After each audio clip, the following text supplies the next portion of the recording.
தேவை, இந்த காப்பு தேவை அவர்களுக்கு கிடைப்பது மிகவும் அரிதாக. அதாவது நான் ஸ்கவுட் யூனிஃபார்ம் போடுறப்ப கட்டாயம் காலையில் ஷூ போட்டே ஆகும். நான் யூனிஃபார்ம் போட்டேன்னா கூடும் அவர்கள் எப்படி இருப்பார்கள் என்று கூட எங்களுக்கு இடம் காண்பதிலே நாங்கள் பெரிய சவால் நாங்கள் நடந்து விளையாட்டு ஒரு முடிவு எடுக்க வேண்டிய பாதுகாப்பு.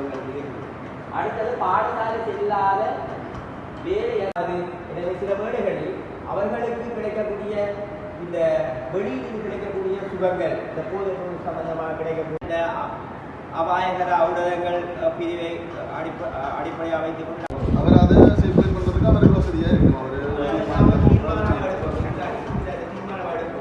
கவலைக்குரிய விடயம். அதற்கு காரணம் அதிபர் கூறின மாதிரி வீட்டில் இருக்கிற பிரச்சனை தான். ஒன்று அந்த பிள்ளைக்கு அம்மா வெளிநாட்டில் இருப்பா, அம்மம்மாவோட இருப்பா, அம்மம்மாவுக்கு பிள்ளைக்கு என்ன நடக்க நாளைக்கு நான் அடிச்சுட்டு வந்தால் என்ன பண்ணுவீங்களா ரெண்டு கேட்டால் நான் அந்த இடத்துல என்ன பதில் சொல்கிறேன். இது ரெண்டாவது விஷயம். அப்போ நாங்கள் பிள்ளை ஸ்டைல் பண்ணுறதை கேட்டால் ஓகே, நீங்கள் பேரண்ட்ஸ் நீங்கள் அனுமதிக்கிறீங்களா, பிரச்சனை இல்லை. ஆனால் பிள்ளை ஸ்கூலுக்கு வரக்குள்ள எங்களோட ஸ்கூலுக்கு இருக்க நியதிக்கு ஏற்ற மாதிரி கல்ச்சருக்கு ஏற்ற மாதிரி பிள்ளை வரும். அது நகர்ப்புறங்கள்லையும் இருக்குது.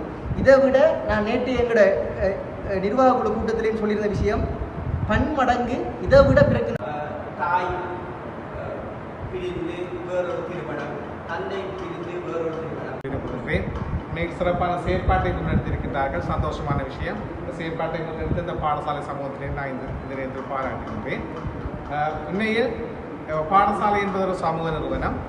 பிள்ளையை சமூகமயப்படுத்துகின்ற, பிள்ளையை நல்வழிப்படுத்துகின்ற ஒரு இடம் பாடசாலை. அந்த வகையில் இந்த பாடசாலைக்கு அனுமதிக்கப்படுகின்ற ஒவ்வொரு பிள்ளையும் நல்ல பிள்ளைகளாக வருவதற்கு இந்த ஒழுக்கக்கோவை சிறப்பாக நடைமுறைப்படுத்தப்படுகின்ற பட்சத்தில் சிறப்பாக அமையும் என்று நினைக்கின்றேன். ட்ரௌசரை மாற்றி இப்படி நாங்கள் கொட்டானா போடலாமா, இதுங்களை பாடசாலை கல்ச்சருக்கு சரியா என்று சொல்ல போனால் நாங்கள் எப்பயுமே பாடசாலை கண்டு இருக்கிற ஒரு கல்ச்சரை மாற்றலாம். நான் ஒரு நியதி இருக்கு, அந்த அடிப்படையில் தைக்கலாம். இப்போதைய ட்ரெண்டுக்காக நாங்கள் கொட்டானா ட்ரௌசரை போடவும் முடியாது.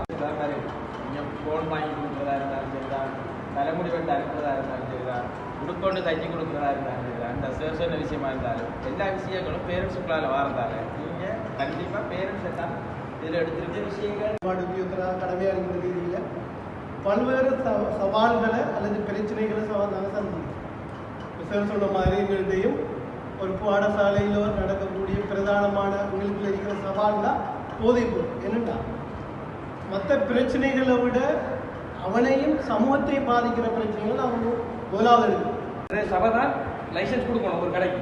ஆனால் இவங்க என்ன செய்கிறாங்க, எங்களோட சில முரண்பட்டது போய் ஒரு புதிய ஒரு கடையை திறக்கும் போது என்ன செய்யறாங்கன்னு சொன்னா சார் எங்களோட இதுக்கு என்ன சொல்றீங்க?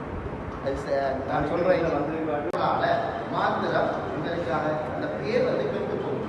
இதெல்லாம் நான் முதலாவதாக சொல்ல போற விஷயம் இதில் அதிபராலும் கூடப்பட்ட ஒரு விடைய போட்டு இந்த நாக்கு கீழே வைக்கிற ஒரு ட்ரெண்டிங் ஒன்று இப்போ போய் கொண்டு